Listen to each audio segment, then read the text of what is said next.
আমরা chicken momo, veg momo, egg momo আরও কত কিছুই না মোমো খেয়েছি।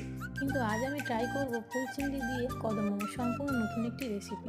তার জন্য প্রথমে আদা, রসুন, পেঁয়াজ, লঙ্কা আর ধনেপাতা ভালো করে ধুয়ে কুচি কুচি করে কেটে নিলাম। তারপরে মিক্সারে জারের মধ্যে সামান্য তেল মাখিয়ে ফুল চিংড়িগুলো পেস্ট করে নিলাম।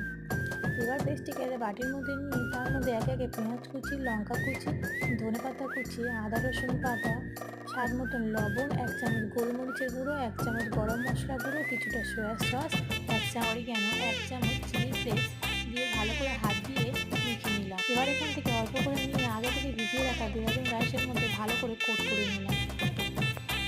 অন্যদিকে একটা কড়াইয়ের মধ্যে জল দিয়ে তার উপর থালাটাকে তেল মাখিয়ে গ্যাস অন করে রেখে দিয়েছিলাম। তার উপর বলগুলো দিয়ে ঢাকা দিয়ে 10 মিনিটের জন্য ভাপিয়ে নিলাম। ফুল চিংড়ি কদম মোমো খেতে কিন্তু দারুণ লেগেছিল। আপনারাও রেসিপিটি বাড়িতে অবশ্যই একবার ট্রাই করে দেখুন।